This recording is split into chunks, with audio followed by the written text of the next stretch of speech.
Bom, a gente tem aqui na mesa hoje uma verdadeira montanha de fontes, artigos, pesquisas. É muita coisa mesmo. Nossa, sim. Bastante dado acumulado e denso, né? Exato. De um lado, a gente tem diários antropológicos detalhados sobre o comportamento de engenheiros em empresas de software. Do outro, uns estudos sociológicos super rigorosos. Aham. Aqueles conduzidos por pesquisadores bem famosos na área. Isso. E a nossa missão nessa análise profunda de hoje é justamente cruzar todo esse volume de dados acadêmicos com aquelas táticas práticas de produtividade, sabe? Aquelas que a gente vê o tempo todo por aí. Com certeza. Para tentar responder por que algumas pessoas parecem dominar o relógio com maestria, enquanto outras são engolidas por ele. Geralmente quando o assunto é gestão do tempo, existe essa ideia meio romântica de que a pressa é uma invenção corporativa moderna, né? Sim, como se antes da internet, ou sei lá, da Revolução Industrial, a humanidade vivesse em perfeita harmonia com o tempo. Pois é. Mas a verdade é que, olha só, há mais de 2000 anos, o filósofo romano Sêneca já lamentava que as pessoas desperdiçavam o tempo de um jeito muito imprudente. 2000 anos atrás? Sim, ele dizia que o tempo é uma coisa imaterial, que não aparece aos olhos e por isso é valorizado muito abaixo do que deveria. Nossa, faz todo sentido. É uma analogia perfeita. Gerenciar o tempo é tipo como tentar segurar água com as mãos. A gente quer reter o máximo possível. Mas vê as gotas escorrendo pelos dedos. Exatamente. Falta aquele aparato perceptivo no nosso cérebro para contabilizar o tempo do mesmo jeito que a gente conta, sei lá, notas de dinheiro numa carteira. Não é tangível, né? Certo. Então vamos desempacotar isso. Como é que a ciência moderna enxerga essa nossa relação tão conturbada com o relógio? Então, o que os dados atuais revelam é que a gestão do tempo não pode mais ser vista só como uma questão de, ter força de vontade. Aham. Ou de baixar o aplicativo de calendário mais novo. Exato. Os pesquisadores começaram a isolar um paradoxo enorme no mundo do trabalho. Se gerenciar o tempo é uma habilidade puramente individual, por que os estudos mostram resultados tão inconsistentes? Tipo, às vezes funciona, às vezes não. Isso. Em alguns lugares, essas técnicas de agenda transformam a produtividade. Em outros, parece que não faz diferença nenhuma. Ou pior, né? Gera mais estresse. Pois é. E para desvendar esse mistério, a galera da sociologia diz que a gente precisa sair da mente do indivíduo e olhar para o ecossistema ao redor. Tá, olhar para o ambiente de trabalho em si. Isso. Eles dividem o nosso ambiente em duas forças opostas: as estruturas de tempo e as normas de tempo. Estruturas e normas. À primeira vista, parecem a mesma coisa, quase sinônimos. Parecem, mas operam em dimensões completamente separadas. Mas espera aí, como isso funciona na prática? A estrutura é a regra escrita, é isso? Exatamente. As estruturas de tempo são as arquiteturas explícitas. Pense, sei lá, nos fusos horários, no horário comercial das 9 às 18 ou numa data formal de entrega de projeto. São os limites concretos. Aham. Já as normas de tempo são as regras invisíveis. É aquele tecido cultural implícito da empresa, sabe? O famoso, aqui a gente faz as coisas assim. Sim, e carrega um peso moral gigantesco. Tem um estudo da pesquisadora Leslie Perlow que demonstra isso muito bem, feito dentro de uma grande empresa de software. O que ela descobriu? Oficialmente, a estrutura da empresa dizia que o trabalho era medido por entregas, horários flexíveis e tudo mais. Mas quando ela foi olhar como os gerentes realmente avaliavam o desempenho daquelas equipes, A realidade era outra. muito diferente. Os engenheiros mais bem avaliados não eram os que escreviam o melhor código ou os que resolviam os problemas rápido. Sério? Quem recebia a promoção então? Aqueles que estavam dispostos a fazer horas extras absurdas. A galera que deixava o casaco na cadeira e ficava até tarde da noite no escritório. Caramba! A norma invisível ali premiava o teatro da exaustão. O teatro da exaustão, perfeito. Mas espera um pouco, então se um profissional entende como focar, aplica todos os truques, termina um projeto complexo em, digamos, 4 horas e vai para casa mais cedo... Ele corre o risco de receber uma avaliação terrível, só porque a norma silenciosa premia o tempo de cadeira e não a eficiência real. É como ser punido por vencer uma maratona rápido demais. Exato. É bizarro, né? Como é que se espera que alguém consiga ser produtivo numa cultura assim? É a grande tragédia corporativa que a literatura aponta. E para provar que o problema está no ambiente e não na ferramenta, o pesquisador Christopher Orpen fez um experimento bem engenhoso. O que ele fez? Ele testou o que aconteceria se a política visual do escritório fosse removida da equação. Ele deu um treinamento intenso de gestão do tempo para um grupo grande de funcionários, Aham. mas o detalhe que mudou tudo foi esse. O desempenho deles não foi medido pelos chefes. Os participantes preencheram diários de atividades anônimos, super detalhados sobre o que faziam no dia. Tá, e quem avaliava isso? Avaliadores externos, que não faziam ideia de quem era o dono de qual diário. Eles só davam nota para os resultados descritos. Ah, entendi. Uma avaliação completamente cega, focada só na produção. Sem saber quem chegava mais cedo ou quem ficava enrolando até as 8 da noite para impressionar o chefe. Exatamente. E o resultado foi contundente. Sem o teatro do trabalho, os profissionais que usaram as técnicas de gestão do tempo tiveram um desempenho vastamente superior. Uau! Então as táticas funcionam, mas precisam estar alinhadas com as normas da equipe. Sim. Se o ambiente pune quem termina rápido, o cérebro humano, que é uma máquina de adaptação social, simplesmente para de tentar ser eficiente. A energia que deveria ser usada para criar acaba sendo gasta gerenciando as impressões. Com certeza. Isso lança uma luz totalmente nova para quem está acompanhando a gente. Mostra que o ambiente pode sabotar a mente mais organizada do mundo. Mas e se a gente virar o holofote para dentro? Para a psicologia interna, você diz. Isso. O que acontece dentro do nosso próprio cérebro? Como as nossas crenças sobre o tempo afetam a nossa ansiedade e o risco de burnout? Aí a gente entra na economia comportamental. Os pesquisadores investigam muito a chamada consciência temporal. Sabe aquela máxima, tempo é dinheiro? Clássica. Crescemos ouvindo isso. Parece um bom lema para evitar procrastinação, né? Só que os estudos mostram que encarar o tempo estritamente como um recurso financeiro cria uma armadilha cruel. Como assim? Pesquisadores como Devoy e Peffer estudaram profissionais que cobram por hora, tipo advogados, consultores, e descobriram que calcular o valor de cada minuto faz a pessoa se sentir cronicamente mais pressionada. E mais pobre em relação ao tempo. Sim, o cérebro não perdoa.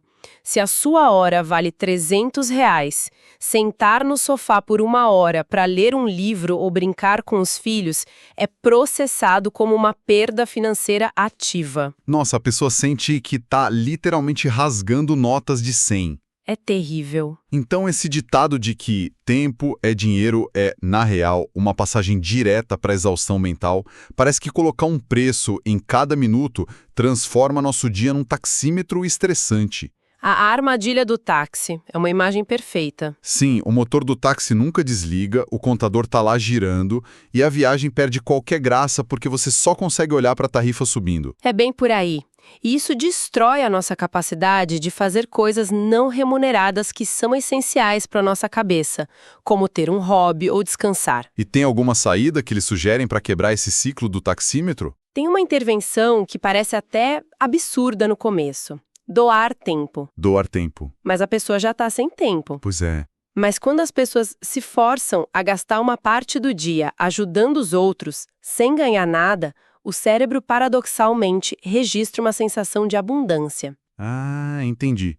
A lógica muda para: se eu posso doar meu tempo, eu não estou em escassez total, eu tenho controle. Exato. Isso reduz muito o estresse. E tem outra armadilha psicológica gigante que as pesquisas destacam bastante, que é o viés do custo irrecuperável. Ah, esse viés é famoso na economia, né? É continuar jogando dinheiro em um negócio falido só porque o investimento inicial foi alto. Isso mesmo. E quando a gente aplica isso na gestão do tempo? É tipo ir ao cinema, perceber em 10 minutos que o filme é horrível, mas se obrigar a ficar 2 horas sofrendo na cadeira só porque já pagou o ingresso. Exatamente isso. A gente faz isso com projetos corporativos, reuniões chatas e até com livros que não estamos gostando. É o medo de aceitar a perda, que acaba criando uma paralisia. A pessoa pensa: se eu largar esse projeto agora, as 30 horas que eu gastei vão pro lixo. Sendo que a verdadeira consciência temporal ensina que essas 30 horas já estão perdidas de qualquer jeito. Estão no passado. A única coisa que você controla são as próximas 30 horas. Faz todo sentido. O segredo não é transformar o tempo numa fábrica de dinheiro a cada segundo, mas encarar como um orçamento finito. Aham. Entender que o dia tem limites inflexíveis. É por isso que os sistemas mais robustos se baseiam no princípio de Pareto, a famosa regra 80-20. De que 80% dos resultados vem de 20% do esforço. Isso. E exige muita coragem abandonar os outros 80% de tarefas que geram pouco valor. Bom, juntando todas as peças, sabendo dessas armadilhas culturais que punem quem é eficiente e desses curtos-circuitos do nosso cérebro, como a pessoa comum pode se defender na prática no dia a dia? É, a sobrevivência prática. Exato. Naquela lista de táticas que a gente olhou, tem a famosa lei de Parkinson, que diz que o trabalho se expande para preencher todo o tempo disponível para ele. Como um gás dentro de um recipiente. Justamente. Isso explica por que uma reunião agendada para 1 hora vai se arrastar por 1 hora, mesmo que tudo pudesse ser resolvido em 15 minutos. É inevitável. Por isso, a defesa sugerida é agendar reuniões com um teto de 30 ou 45 minutos no máximo. A restrição artificial força o cérebro a ir direto ao ponto. Como? E esse mesmo princípio que embasa táticas como o time boxing e a técnica Pomodoro. O time boxing é sobre pegar uma tarefa específica e trancá-la num bloco de tempo inegociável na agenda. E não só fazer aquelas listas de desejos gigantes, né? Exato. E o Pomodoro, com aqueles ciclos de 25 minutos de foco e 5 de pausa, vai além da agenda. É sobre respeitar a nossa biologia. Ah, sim, eu vi isso nas pesquisas. O córtex pré-frontal consome muita glicose, né? Muita. Manter o foco e segurar a vontade de olhar o Instagram tem um custo calórico real para o cérebro. Se não tiver pausa estruturada, o estoque de energia entra em colapso. Ou seja, a pessoa perde a capacidade física de resistir à distração. Isso explica por que os estudos nutricionais falam tanto de carboidratos complexos. Pois é, não é só papo de vida fitness. É para manter uma liberação lenta de glicose para o cérebro não apagar no meio do relatório. Muito diferente de tomar um monte de açúcar e ter aquele pico de energia que cai logo depois. Que destrói qualquer chance de foco profundo. Bom, aqui a coisa fica realmente interessante. Dentro dessas táticas, sempre surge a regra dos 2 minutos. Se leva menos de 2 minutos, faça na hora. Parece perfeito para manter a caixa de entrada zerada. Mas, na verdade, essa é a maior armadilha para quem tem boas intenções. É mesmo? Por quê?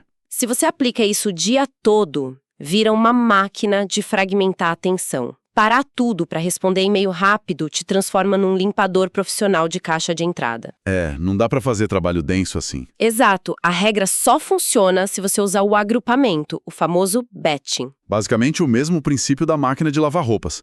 Ninguém liga a máquina para lavar só um par de meias que acabou de sujar, né? Uma ótima metáfora. Você espera o cesto encher. Então o certo é reservar um bloco de 30 minutos, sei lá, no final da manhã e resolver dezenas de pendências pequenas de uma vez só como um trator. E assim você blinda o resto do dia para o trabalho profundo, que é o que realmente importa. Blindar o trabalho profundo é lindo na teoria, mas de que adianta desenhar blocos coloridos na agenda se o celular tá ali apitando o tempo todo? A invasão digital. Pois é, os dados dizem que a gente checa o celular de 150 a mais de 200 vezes por dia. Tratamos o aparelho como uma máquina de caça-níqueis, puxando a alavanca em busca do próximo pagamento de dopamina. A cada notificação, a cada curtida. Sim, e as táticas sugeridas são até drásticas. Usar navegador em tela cheia no F11, bloqueadores de sites pesados e criar um cenário sonoro com ruído branco. Porque música pop atrapalha a leitura, né? O cérebro tenta decodificar as letras. Exato. Mas lendo sobre o estudo do Kaiser sobre o tal do tempo silencioso nos escritórios, surgiu uma dúvida complexa. O que te chamou a atenção? Eles dizem que alternar demais entre trabalho ininterrupto e interrupções gera uma alta carga cognitiva e piora o desempenho.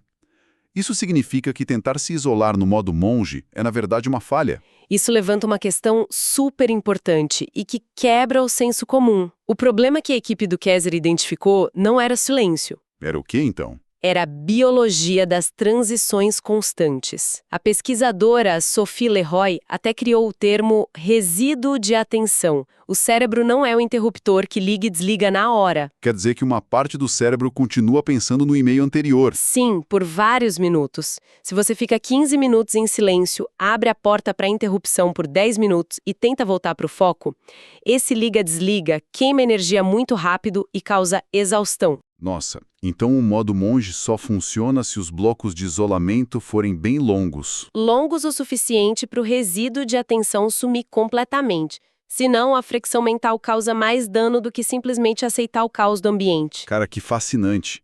Então, o que tudo isso significa quando a gente faz um sobrevoo por tudo que discutimos hoje? Que não existe bala de prata, né? Exatamente.